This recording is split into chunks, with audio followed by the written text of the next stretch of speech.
Hang on. So you saw a lot of people who were deceased who didn't make it? Yes, unfortunately. Where's home? When SWAT Commander Peter Nigrelli thinks back to last year's deadly blizzard, he gets emotional. I'm so happy. Are you in the medical? There were instances where individuals perished because of the elements and just being in a bad place at an awful time. Vehicles were left stranded all over the city, crippled by the snow. We were going to vehicles that were in the middle of major intersections. I mean, it was just crazy with vehicles, how they were left, the amount of snow. Officials say in all, 46 people died in Erie County. There were some that were deceased in the vehicles, and obviously there were one or two that were in the elements.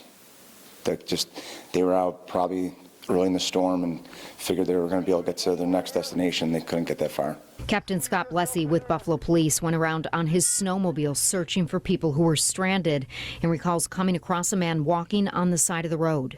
And he turned out to be the building engineer from School 32 at Montessori School. I initially asked him, what's he doing out right now? And he said, I am the engineer, I have to get there. So we got his first snowmobile ride. Yeah, he wanted to go open up the school perhaps for a warming shelter. Yeah, the weather that day was not made for anybody to be outside. Captain Blessey has been an officer for 23 years and has never seen a storm like the blizzard of 22.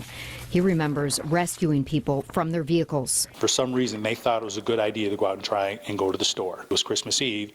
They said, well, I need to get to the store because it's Christmas Eve and Christmas is tomorrow. They'd only been sitting there for probably about 3 hours. Hi, Buffalo Police! He was a little surprised to see somebody on a snowmobile. I shouldn't say surprised, but then he was really surprised to find out it was a police officer. We gotta walk. We gotta walk. Officer Nigrelli says all of the officers working throughout the storm did whatever they could to save lives. We had one of our guys transported somebody that was on dialysis. Literally, this poor guy was like dumped off at the exit to the hospital. Like here, the hospital staff picked the person up. You know, it was one of those cases where this person was in the snow any longer, they probably wouldn't have made it. Is a couple of y'all? Yeah, there's 8 of us. It was just about going into action to save as many people as you could. Correct. It was very surreal to find out the stories of the officers who were stranded for 2 or 3 days at a time.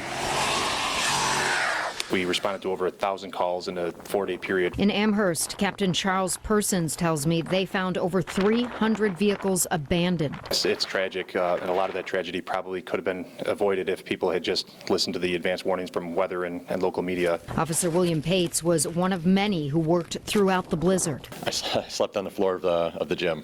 No blankets? Do you have blankets or anything? No, I just had used my jacket as a blanket. There's a lot of people trying to get to places. I had a gentleman trying to get to his dialysis location. Come on. Come on. There's a young couple who, got stuck in their car. They've been stuck there a while, and they decided to try to set off on foot to try to get help. And they didn't make it very far. They made it maybe about half mile, and then they just couldn't go any further, and they were laying out in the snow. The poor woman, she was wearing open-toed shoes, like sandals, like flip-flops. I remember thinking to myself that they probably wouldn't last much longer if they'd been out there, without us being able to get to them.